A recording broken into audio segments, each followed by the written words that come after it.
नमस्कार दोस्तों, इस वीडियो में मैं आपको कॉन्स्टिपेशन की पूरी जानकारी दूंगा और इसके काजेज, सिम्टम और सबसे लास्ट में इसकी होम्योपैथिक मेडिसिन भी बताऊंगा। दोस्तों, होम्योपैथिक मेडिसिन कितने की और कहां पर मिलेगी ये भी बताऊंगा और इसको लेने का तरीका भी बताऊंगा। तो चलिए शुरू करते हैं। कब्ज को अंग्रेजी में कॉन्स्टिपेशन कहते हैं। आजकल कब्ज की समस्या से बच्चे, बुजुर्ग और लगभग सभी उम्र के लोग जूझ रहे हैं। अनियमित जीवन शैली के कारण लोग समय पर मल त्याग नहीं कर पाते हैं, जो कब्ज की सबसे बड़ी वजहों में से एक माना जाता है। दोस्तों, अब चलते हैं कब्ज मतलब कॉन्स्टिपेशन के काजेज की तरफ। कौन कौन से कारण हैं कब्ज के? पहला कारण है दोस्तों, not having a bowel movement. अगर आप 24 घंटे तक मल त्याग करने नहीं जाते हैं तो आपको कब्ज की समस्या होती है। अगला कारण है दोस्तों, not eating fibre rich food. अगर खाने में फाइबर की मात्रा नहीं होगी तो कब्ज होने की संभावना बढ़ जाती है। फाइबर भोजन के साथ आंतों में जाकर अपनी जगह बना लेता है और भोजन को पचाने में आंतों की मदद करता है। भोजन में फाइबर की कमी होते ही हमें कब्ज की समस्या शुरू हो जाती है। अगला कारण है दोस्तों, holding urine for long time. अक्सर ऐसा होता है कि बहुत सारे लोग ऑफिस या किसी अन्य काम में इतना व्यस्त होते हैं कि यूरिन मतलब पेशाब को काफ़ी देर तक रोक कर रखते हैं, लेकिन यह सेहत के लिए ठीक नहीं है। ऐसा करने से न सिर्फ मूत्र मार्ग से संबंधित रोग हो सकता है बल्कि कब्ज की समस्या भी हो सकती है। अगला कारण है दोस्तों, नॉट गेटिंग इनफ स्लीप। एक अच्छी नींद के लिए हमें कम से कम 7 घंटे तक सोना चाहिए, लेकिन इस भाग दौड़ भरे जीवन में काम का इतना दबाव है कि हम में से अधिकतर लोग भरपूर नींद नहीं सो पाते हैं। पर्याप्त नींद न लेने के कारण हमारा पाचन तंत्र मतलब डाइजेस्टिव सिस्टम ठीक से काम नहीं कर पाता है, जिसके कारण हमें कब्ज की समस्या होती है। अगर आप भोजन ज़रूरत से कम खाते हैं या थोड़े खाकर उठ जाते हैं तो आपको कब्ज की समस्या होती है। अगला कारण है दोस्तों, लेस वाटर। अगर आप पानी बहुत कम पीते हैं तो आपको डिहाइड्रेशन मतलब निर्जलीकरण की समस्या होती है, जिसके कारण आपको कब्ज की समस्या होती है। अगला कारण है दोस्तों, डोंट फिजिकल वर्क। आधुनिक सुविधाओं ने हम सबको आलसी बना दिया है। आज हम सब मेहनत नहीं करना चाहते हैं या नहीं भी करते हैं, आलस अधिक करते हैं। शारीरिक काम के बजाय दिमागी काम ज़्यादा करना चाहते हैं, जिसके कारण हमारा मेटाबॉलिज्म खराब हो जाता है और हमें कब्ज से जूझना पड़ता है। अगला कारण है दोस्तों, एलोपैथिक मेडिसिन।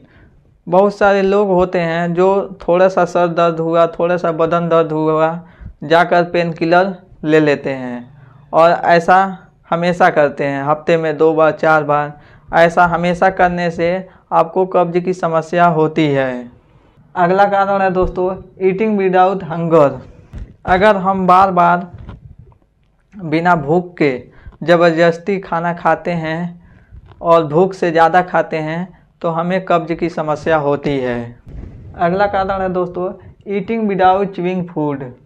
अगर आप भोजन को ठीक तरह से चबा कर नहीं खाते हैं, जिसके कारण भोजन में लार अच्छे से नहीं मिल पाता है, जिसके कारण भोजन ठीक तरह से डाइजेस्ट मतलब पच नहीं पाता है, जिसके वजह से हमें कब्ज की समस्या होती है। अगला कारण है दोस्तों, try to swallow chewing food. अगर आप खाना जल्दी जल्दी निगल लेते हैं मतलब घोट लेते हैं और आपका ऐसे मतलब डेली का आदत है तो आपको कब्ज की शिकायत होती है। अगला कारण है दोस्तों, स्ट्रेस तनाव मतलब तनाव। अगर आप बहुत ज़्यादा स्ट्रेस लेते हैं तो आपको कब्ज की शिकायत होती है। अगला कारण है दोस्तों इंडाइजेशन। अगर आपको अपच की समस्या होती है, आपका खाना ठीक तरह से पचता नहीं है, तो आपको कब्ज की समस्या होती है। अगला कारण है दोस्तों लेट नाइट डिनर। अगर आप रात में बहुत लेट खाना खाते हैं जिसके कारण भोजन ठीक से पच नहीं पाता है, तो आपको कब्ज की समस्या होती है। अगला कारण है दोस्तों स्मोकिंग। अगर आप बहुत ज़्यादा स्मोकिंग जैसे बीड़ी, सिगरेट, तंबाकू का सेवन करते हैं तो आपको कब्ज की समस्या होती है। अगला कारण है दोस्तों एल्कोहल। अगर आप बहुत ज़्यादा एल्कोहल का सेवन करते हैं और डेली करते हैं तो आपको कब्ज की समस्या होती है। अगला कारण है दोस्तों ऑयली फूड।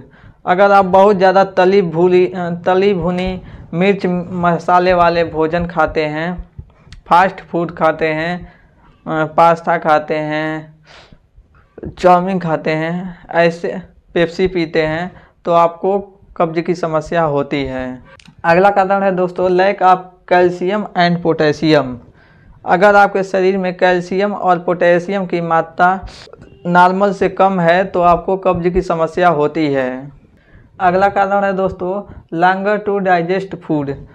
अगर आप अधिक समय तक पचने वाले भोजन जैसे मीट और दूध हैवी मात्रा में इस्तेमाल करते हैं तो आपको कब्ज की समस्या होती है। अगला कारण है दोस्तों लीवर डिजीज। अगर आपको लीवर से संबंधित कोई बीमारी है जैसे कि फैटी लीवर, IBS, तो आपको कब्ज की समस्या होती है। अगला कारण है दोस्तों हार्मोनल इनबैलेंस। अगर महिलाओं में या पुरुषों में हार्मोनल इनबैलेंस हो जाए तो आपको कब्ज की समस्या होती है। अगर आपके शरीर में थायराइड की मात्रा नॉर्मल से कम है, मतलब बराबर नहीं है, तो आपको कब्ज की समस्या होती है। अगला कारण है दोस्तों एक्सेस कॉफ़ी एंड टी। अगर आप बहुत ज़्यादा कॉफ़ी और चाय पीते हैं तो आपको कब्ज की समस्या होती है। दोस्तों ये थे कुछ इसके इम्पॉर्टेंट कारण। अब चलते हैं इसके साइन एंड सिम्टम मतलब लक्षण के तरफ, और उसके बाद मैं बताऊंगा इसकी होम्योपैथिक मेडिसिन।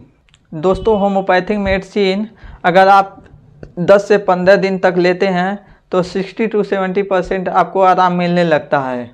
अगर 1 से 1.5 महीने तक लेंगे तो आपको कब्ज की समस्या पूरी तरह से ठीक हो जाएगी। आप सबसे यह गुजारिश है कि वीडियो को पूरा देखिए और कब्ज हमेशा के लिए जड़ से ठीक हो जाएगी। दोस्तों किसी तरह का चूरन लेने की ज़रूरत नहीं पड़ेगी आपको, और इस होम्योपैथिक मेडिसिन की कोई भी साइड इफ़ेक्ट नहीं है। दोस्तों आपको कब्ज होने पर ड्राई स्टूल मतलब आपका जो मल है वो बहुत ज़्यादा सूखा और हार्ड हो सकता है। बैड ब्रीथ, आपको कब्ज होने पर सांस से स्मेल भी आती है। दोस्तों अगला लक्षण है कांस्टेंट रनिंग नोज। आपको कब्ज होने पर लगातार नाक बह सकती है। दोस्तों अगला लक्षण है लॉस ऑफ एपेटाइट। अगर आपको कब्ज की समस्या होती है तो आपको भूख न लगने की समस्या होती है। दोस्तों अगला लक्षण है हेड एच। अगर आपको कब्ज की समस्या होती है तो आपको सर दर्द की समस्या होती है। अगला लक्षण है दोस्तों डिजीनेस। अगर आपको कब्ज की समस्या होती है तो आपको चक्कर भी आ सकते हैं।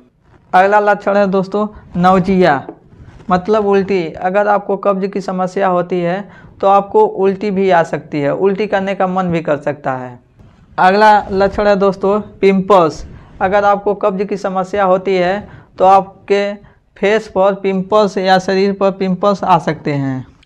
अगला लक्षण है दोस्तों कांस्टेंट हैवी स्टोमच। अगर आपको कब्ज की समस्या होती है तो आपके पेट में भारीपन महसूस हो सकता है।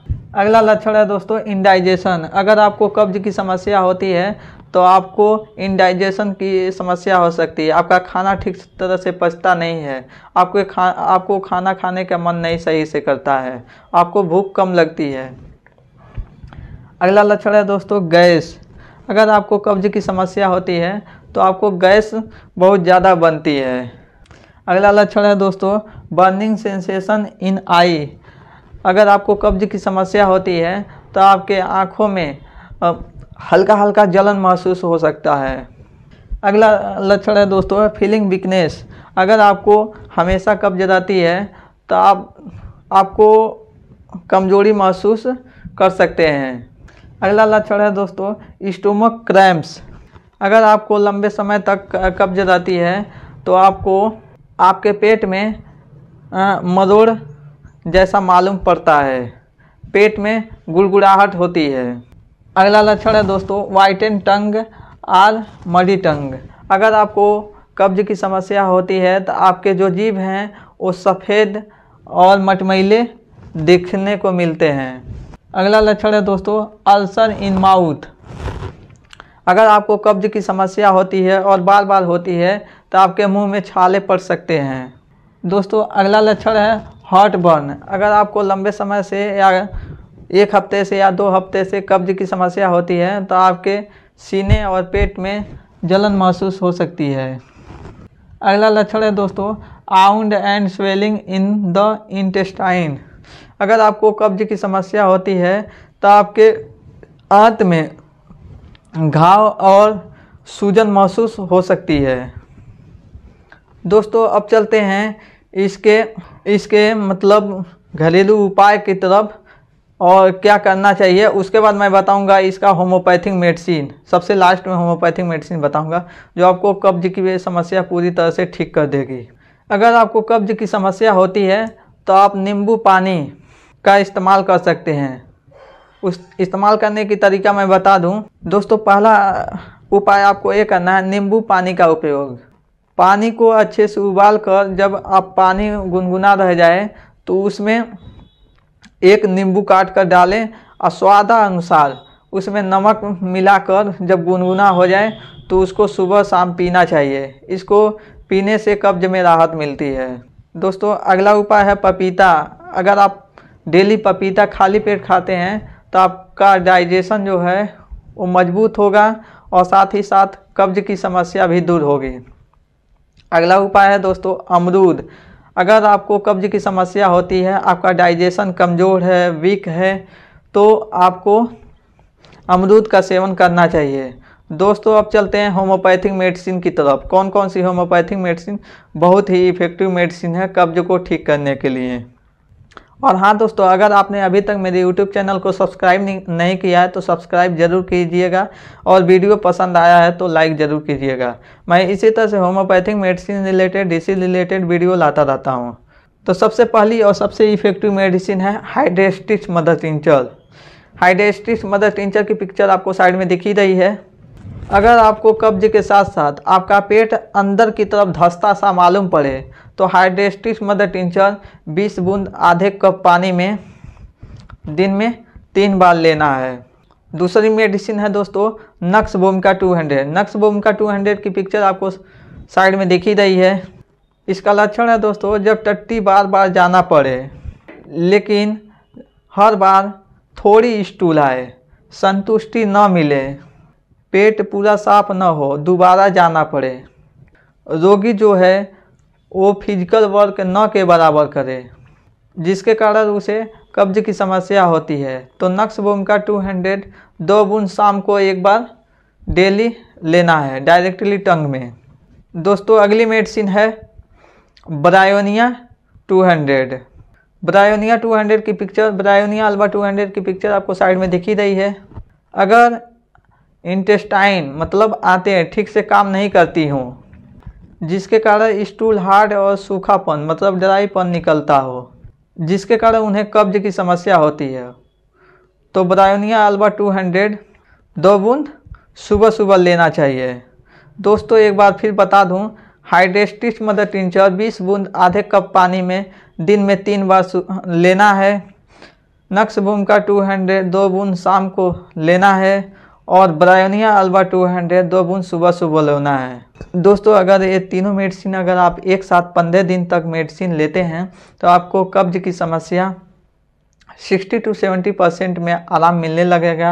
अगर आप 1 से 1.5 महीने तक लेते हैं तो आपकी कब्ज की समस्या पूरी तरह से ठीक हो जाएगी।